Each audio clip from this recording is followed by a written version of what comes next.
Salut Jérémy. Salut Cathy. On n'est plus trop décoiffé, ça va? Non, ça n'a pas envolé, Ouais. même si ça a failli.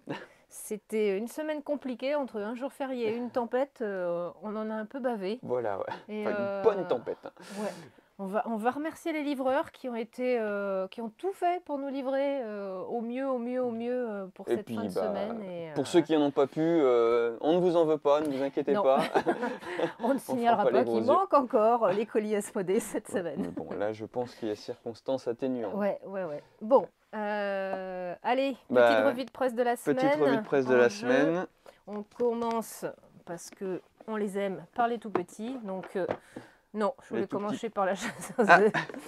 Ah, j'ai réussi à le dire, la chasse aux œufs. La chasse aux œufs. Ouais. Je l'ai répété 20 fois cette nuit. Alors, la chasse aux œufs, c'est de Kiki. Alors, la chasse aux œufs, c'est de Marcus Elgag.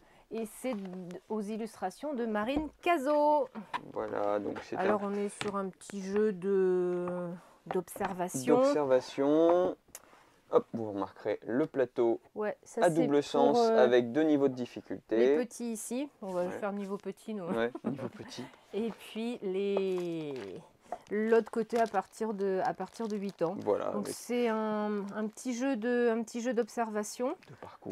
Et de parcours. Voilà. Donc, alors, comment qu'on joue? Eh ben, on va mettre les petits œufs de Pâques sur chaque à côté des animaux. Voilà, les petits hérissons. Les petits enfants, ils se mettent au tout départ. Donc, si j'en ai oublié des animaux, c'est pas grave, c'est juste pour vous montrer. Je les mets à plat pour qu'on les voit à la caméra au-dessus. Voilà. Comment ils sont beaux.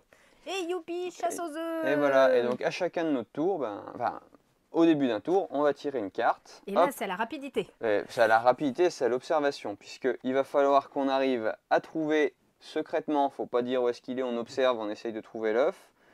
Non, il y a deux petits trucs en bas. Et tu les as pas tous mis, du coup, je au les ai moins pas deux, tous ça mis. va. Ah, il est là. Voilà. Évidemment. Il est là. Donc, secrètement, on observe, et puis après, chacun de notre tour, il est où mon dé? Il est où le gros dé? Il est là. Il est pas assez gros. Il est gros, énorme en plus. Et donc, du coup, hop. Je peux faire 5 petits pas, donc moi je vais me déplacer. Où est-ce qu'il est là, tu pars d'ici. Je pars d'ici. 1, 2, 3, 4, 5. Et voilà. Et donc, à chacun de notre tour, ça va être celui qui va se déplacer le plus rapidement. Si j'arrive sur l'œuf, j'ai le droit de piocher dans le petit sac. Le petit sac, comment il est beau le petit sac. Hop, le petit sac. Voilà. Je pioche dedans et j'ai droit à un œuf surprise. Et du coup, cette surprise me rapporte un certain nombre de points. Voilà, il y a des petits bonbons, donc ça on le garde caché. Puis on va du coup tirer un autre œuf qu'il va falloir aller chercher. Et à la fin de la partie, quand tous les œufs ont été ramassés, c'est celui qui a le plus de bonbons qui gagne. Un rendez-vous chez le dentiste. Après Halloween, on est nickel. C'est la bonne suite, on n'avait pas mangé assez de bonbons. Donc c'est mignon, la variante pour les plus grands. Est basé sur un système de décompte où il faut être le premier à trouver en combien de pas on arrive jusqu'à l'œuf. Et si on a bien compté, on récupère un œuf. Si on a mal compté, c'est le joueur suivant qui essaye. Voilà, petit jeu de dénombrement.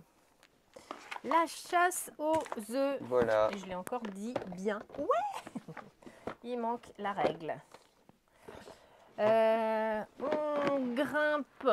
En âge, on va, puisque la chasse aux œufs, j'en ai 5 ans, là on va sur du 7-8 ans, Pingouin. Pingouin. Alors Pingouin, c'est un jeu qui date de 2003 à la base, il a été multi refait et refait. Je l'ai connu dans une petite boîte quand je suis arrivé, donc c'est de Günther Cornet et Alvidas Jakeliunas, et c'est illustré par Chris Williams, tout à fait. Alors, on ne sait pas si c'est des pingouins, des manchots. Ça s'appelle pingouin. Donc les scientifiques nous le diront si c'est la bonne dénomination. Voilà, donc on ne change pas les règles du jeu. C'est toujours le principe d'aller choper le plus de poissons possible. Bon, je peux peut-être faire sans le plateau parce qu'on s'est quand même posé la question de l'intérêt de ces plaques plastiques. Voilà, puisqu'il n'y était pas au début. Et voilà, donc on va créer une petite banquise au hasard avec des poissons, des petits bidules comme ça. Voilà, il y a beaucoup de poissons là. Hein. Et le principe, c'est que... On a chacun nos petits pingouins de couleur. Et un pingouin... Un pingouin, ça fait quoi? Ça mange. toujours en ligne droite. Donc ce qui va se passer, c'est que le pingouin... Voilà. On va démarrer chacun sur une case. Et le pingouin, il va glisser, et il s'arrête, donc il va toujours avancer en ligne droite. Il s'arrête là où il a envie. Donc forcément, moi, je vais aller chercher le gros poisson. Voilà, donc tu récupères... Et là où j'étais, j'enlève la tuile, puisque c'est du poisson que j'ai mangé. Voilà, donc moi... J'ai pas le droit de te passer par-dessus, donc je vais m'arrêter là, je récupère ça.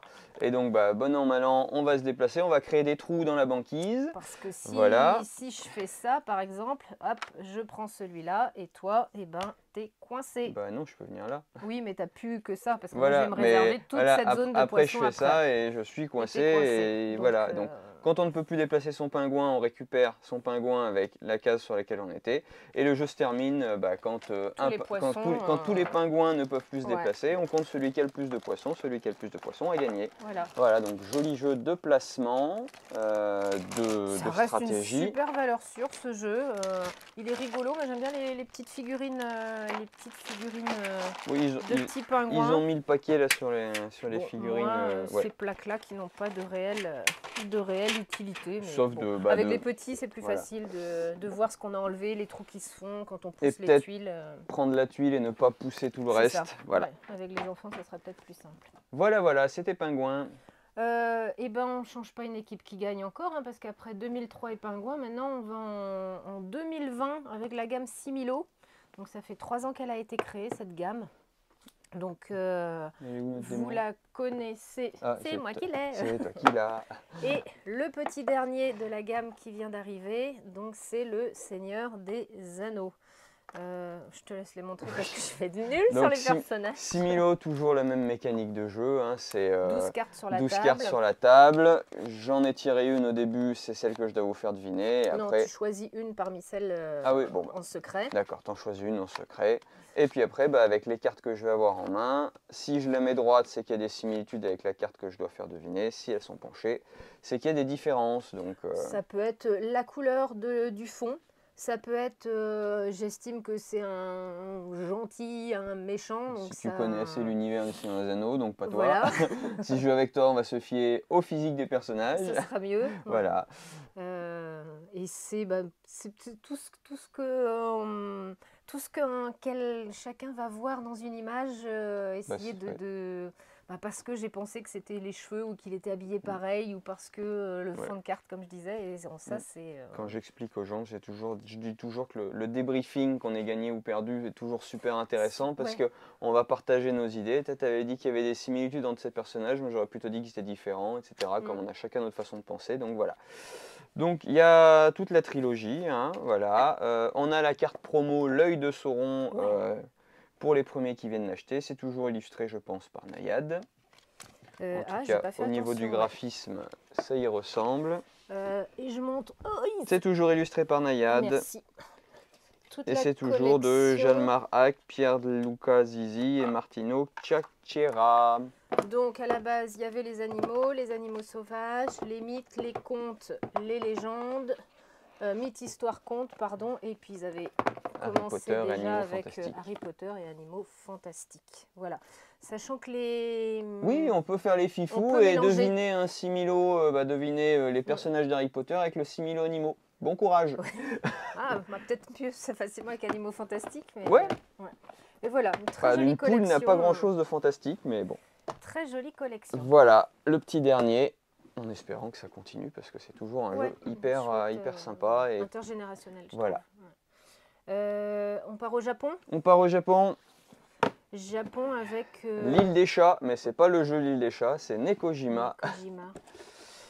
Alors un joli jeu de placement, d'équilibre qu'on peut jouer en coop ou en compétition. On va se ridiculiser. Si, on pourra. Donc l'idée, ça va être de placer c'est des poteaux électriques. Voilà. Qu'il va falloir, qui sont de différentes tailles. Les cordes sont pas de la même taille non plus. Voilà. C'est au niveau de la couleur. Voilà. Donc l'idée, c'est évidemment, il ne faut pas que les câbles se touchent. Il faut pas, et on peut mettre des fils, des câbles les uns par-dessus les autres. Wow. Voilà. Et évidemment, le but du jeu, c'est de ne pas faire tomber les choses. On ne choisit pas forcément où est-ce qu'on met, puisque c'est les dés qui vont nous dire les 2 quartiers que je dois relier. Et ensuite, dans le petit sac, on va tirer un petit jeton. Le jeton va nous donner la couleur, du câble que l'on doit poser. Sachant que voilà, le bleu c'est le plus long, le rouge le plus court, le blanc intermédiaire. Et si on tire un petit jeton noir, il va falloir en plus qu'on suspende un petit chat. Qui évidemment va déséquilibrer. Wouh! Va déséquilibrer le tout. Voilà, et après, à chaque cube que l'on met, on remplit des barres de niveau. Et le but, c'est d'arriver au niveau maximum. On a une belle marge de progression. Donc c'est beau. voilà. C'est beau, c'est malin, c'est un peu prise de tête. Surtout quand on fait tout tomber. Mais ouais. C'est une jolie découverte celui-là cette année. Vraiment, vraiment chouette. Alors, on n'a pas dit de qui c'était. Donc c'est de David Carmona et Karen Nguyen et illustré par Gilles Warmos. Ouais. Ouais. Je sais pas, tu connaissais peut-être alors. Non, les auteurs, oui. David et Karen sont vraiment des gens super sympas, mais l'illustrateur, j'avoue, je ne connais pas. Voilà, c'était l'île des chats. Alors on va rester à plat. À plat. à plat. On va aller sur l'île de Motu. Donc là, c'est Scott Helm à l'autorat. Donc Scott Helm, ça on le connaît parce qu'il a fait d'orge de blé dernièrement cette année. Pas mal de Tiny Epic aussi. Et un jeu, moi j'aime beaucoup, c'est Boomerang. Le jeu à cocher draft, là, j'aime celui-là. Le jeu à cocher. Et il a fait des Boomerang Australie, Europe, ouais, etc. c'est ça. Ouais. Et c'est illustré par Olivier Danchin. Alors lui, pareil, on le connaît bien parce que c'est Unlock Kids, c'est Mysterium Kids et Roule ma poule dernièrement chez Ozu. Il y a eu un peu de... Il y a eu de la casse de noix de coco. Alors qu'est-ce que c'est le jeu? Le jeu, c'est un jeu de placement et de collection, puisqu'il va falloir qu'on arrive à avoir des collections d'objets. Ça, je crois que c'est les cases de départ. Enfin bon, je ne sais plus lesquelles cartes sont les cartes de départ, mais bon, on va avoir notre petite carte de départ. À notre tour, on va pouvoir choisir une des cartes et il va falloir... Bon, on n'a pas de plage, c'est pas drôle. Les cartes n'ont pas été mélangées. Toi, t'es fatigué, tu m'as même pas fait ta blague pourrie, Motu, ce matin. Quoi? Je t'ai pas dit, c'est le jeu avec Thierry Beccaro, Motu. Je l'ai fait toute la semaine et là, pouf, à la caméra, t'oses plus. La honte. Donc voilà, on va devoir, quand on pose une carte, cacher une des icônes. Voilà, et quand on a de la plage, il faut prolonger la plage, sauf pas dans ce sens parce qu'on n'a pas le droit de mettre de la mer au milieu de la terre et tout. Donc voilà, va falloir réfléchir à comment positionner au mieux nos cartes, un peu comme le Cardzol qui était vraiment sympa. Et à chaque fin de manche, là, il va y avoir 3 manches, il va falloir qu'on choisisse un des objectifs, première manche, deuxième manche, 2 objectifs, troisième manche un peu plus, pour voir combien on fait de points. Donc sachant que si on a des chasseurs et des poules, il faut qu'il y ait plus de poules que de chasseurs pour faire compter des points, et après c'est au nombre qu'on va avoir. S'il y a les pirogues et les arbres, il faut qu'il y ait plus d'arbres que de pirogues. Enfin voilà, c'est plutôt logique, c'est plutôt malin, c'est sympa, il y a un mode solo. Oui, c'est surtout ça qui est intéressant. Ça se joue jusqu'à 6. En plus. Voilà, donc c'est très bien. Efficace, un petit jeu de placement. Voilà. Un peu différent de ce qu'on peut avoir habituellement. Donc après, voilà, il y a des petites combos avec des personnages spéciaux, des actions bonus, etc. On vous laissera découvrir un peu plus, mais la mécanique de base est vraiment très sympa. Et on va pas quitter les jeux solo et les jeux d'organisation placement, puisqu'on va aller sur un petit nouveau de la gamme chez Marie. Notre petit robot, donc cette fois-ci, après avoir réparé l'usine, il n'est pas perdu dans une usine. Cette fois-ci, il est sur Mars. Donc c'est du jeu solo évolutif, donc à partir de 10 ans, où il y a une quarantaine de casse-têtes à l'intérieur. Voilà, toujours de la programmation. Et avec une histoire, c'est ça qui est bien. Il y a un petit côté narratif qui nous emporte, qui donne forcément envie d'aller savoir, mais qu'est-ce qui va lui arriver à ce petit robot. Tu crois qu'il va croiser Matt Damon? Seul sur Mars. Moi, ma référence, elle était sur Wall-E, ce truc. Alors, non, mais On Mars, seul sur Mars, moi je pense à... du coup, c'est un jeu de Johan Krener et c'est illustré par Dimitri Derzavin. Ok, merci pour lui. Voilà, donc la suite du premier, toujours aussi efficace. Allez, on part rigoler un peu. Oui, on part sur la plage. Ouais. C'est un temps d'aller à la plage. Le Challenger Beach Cup, donc après Challenger qui avait gagné le L'Asdor Asdor et le Spiel. Spiel ici. Oui. Nous revoici avec de nouveaux clans, de nouveaux personnages. C'est un jeu qui peut se jouer tout seul. On n'est pas obligé d'avoir la boîte numéro 1, mais ça peut être aussi mélangé à la boîte numéro 1. On peut prendre des équipes de la 1 et avec celle de la 2. Pour jouer du coup jusqu'à 16. On peut aussi voilà. faire des super soirées. Ça peut être sympa aussi. Tournoi géant de Challengers. Donc toujours une mécanique de deck building compétitif, de capture de drapeaux. Et avec une petite bataille. Voilà. C'est super fun. Auteurs Johannes Krener et Markus Lavitschek. Et Osilus, c'est Olivier Fanière. Ah, j'aime bien ça, Olivier Fanière. Qu'est-ce qu'il a fait Challengers. Ouais, non, il est connu. Ah bah j'ai pas noté, zut. Pauvre Olivier Fanière. Mais oui, son nom ne nous est point... Il a fait plein de petits jeux chez Cocktail Game de mémoire, je crois. Allez, on fait un peu de muscu. Ouais. Tchou-tchou. Hop, les aventuriers du rail, Legacy, légende de l'Ouest. Ils sont là. Ça y est, il est là. Ouf. Donc il vaut son pesant de cacahuètes, hein. La boîte est bien remplie. On va pas vous dévoiler tous les secrets, mais donc du coup toujours la même mécanique de Aventurier du Rail, mais là avec un côté Legacy, puisqu'on va vivre la ruée vers l'ouest et la folle épopée de relier l'Atlantique au Pacifique avec le rail. Donc voilà, on commence sur la côte est, on fait la première partie, on ouvre une petite enveloppe, on débloque une nouvelle destination, etc. Et on incarne chacun un riche industriel qui veut sa part du gâteau, et à la fin de la campagne, le plus riche gagnera, mais on aura aussi eu plein de surprises, plein d'aventures. Qu'on se le garde pour Noël. Donc, peut-être vous ne savez pas ce que c'est qu'un principe de Legacy. Legacy, donc c'est une mécanique de jeu qui a été à peu près inventée en 2011. J'ai trouvé ça sur un Risk Legacy par Rob Davio, qui est le monsieur Legacy. Le monsieur Legacy. Ouais, Legacy in English, ça veut dire héritage. Donc ce sont des jeux qui vont donc évoluer au fur et à mesure qu'on joue. On va changer son plateau, ouvrir des enveloppes, en effet, dévoiler des éléments de jeu différents. Il y a des choses à détruire sur certains. Ça peut arriver aussi. Voilà. Donc, les plus connus chez les tout petits, que nous on apprécie beaucoup évidemment, c'est le Zombie Kids, Evolution. Il y a eu beaucoup de pandémiques Legacy. Les pandémies Legacy, on a eu. Voilà. C'est souvent sur du jeu expert, souvent. My City, par exemple, aussi plus en familial. Oui, tout à fait. Donc, si vous avez envie de passer faire une petite campagne comme ça de pour jeu, des soirées tempêtes. Voilà, un peu scénarisé, où vous allez progresser au fur et à mesure des parties.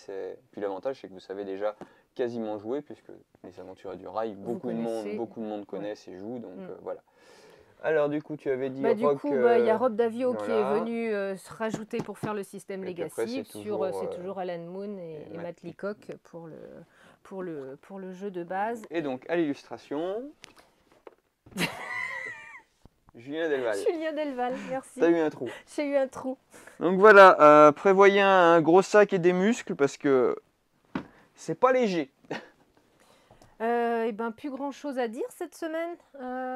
Si l'arrivée d'un jeu, pour nous c'est une première au magasin, même si c'est un jeu qui date de 2018, mais du fait que cette année on ait choisi de le mettre dans notre sélection des ludicaires, on l'a fait rentrer à la boutique, parce que c'est un univers, moi j'avoue, qui me parlait pas. Peut-être que toi tu peux un peu plus. C'est tiré du jeu vidéo éponyme Dark Souls, donc jeu vidéo ultra hardcore.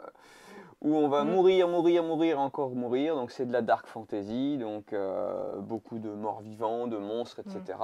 La mécanique est plutôt rigolote puisqu'on est sur un deck building, donc on va tirer des cartes pour faire nos actions et tuer les monstres, sauf que les cartes représentent aussi notre énergie, donc si on épuise notre deck avant de s'être reposé, et bah on est mort. Voilà, et le jeu le précise derrière, hein, c'est... vous avancez, ouais, vous vous avancez, vous mourrez, ouais. etc. Où est-ce que j'avais lu Voilà, préparez-vous à mourir.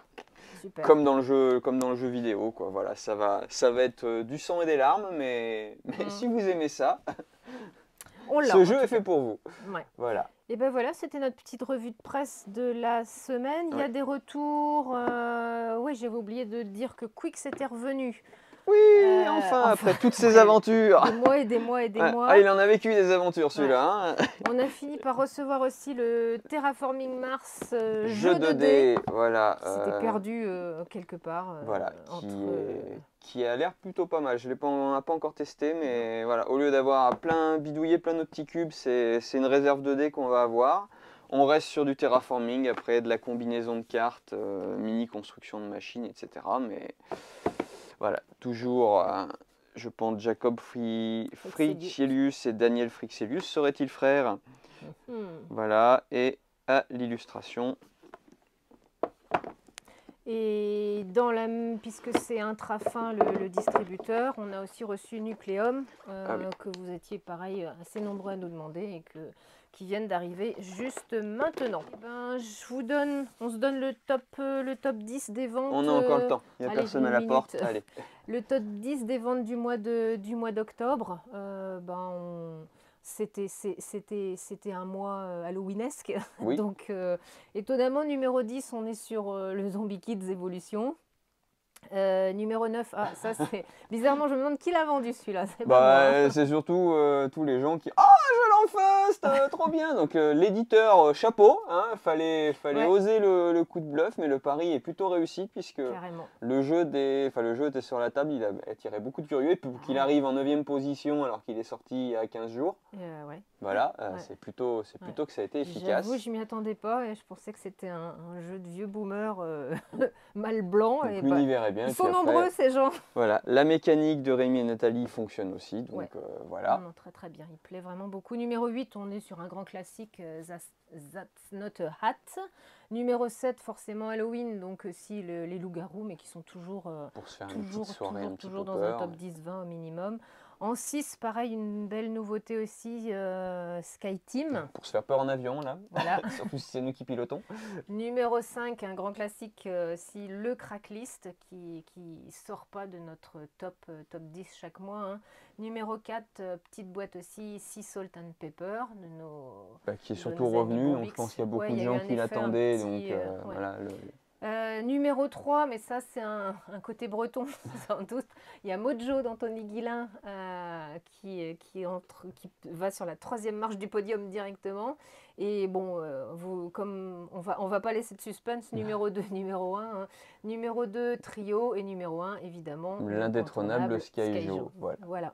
Ce que vous avez aimé ce mois-ci. Mais c'est bien, du petit jeu, mais il y a un peu de nouveauté aussi. Donc, oui, un joli mélange. Ouais. Et ben, on se retrouve plus calmement, j'espère, la semaine prochaine, sans moins de folie. Et ben, merci de nous suivre toujours, et puis merci pour tous les gens qui passent et qui nous font disent, des c'est bien ce que vous faites, parce qu'on est les premiers étonnés, mais bon, on s'amuse, on vous amuse, donc c'est l'essentiel. C'est ça qui est chouette. Merci beaucoup. À bientôt. Salut.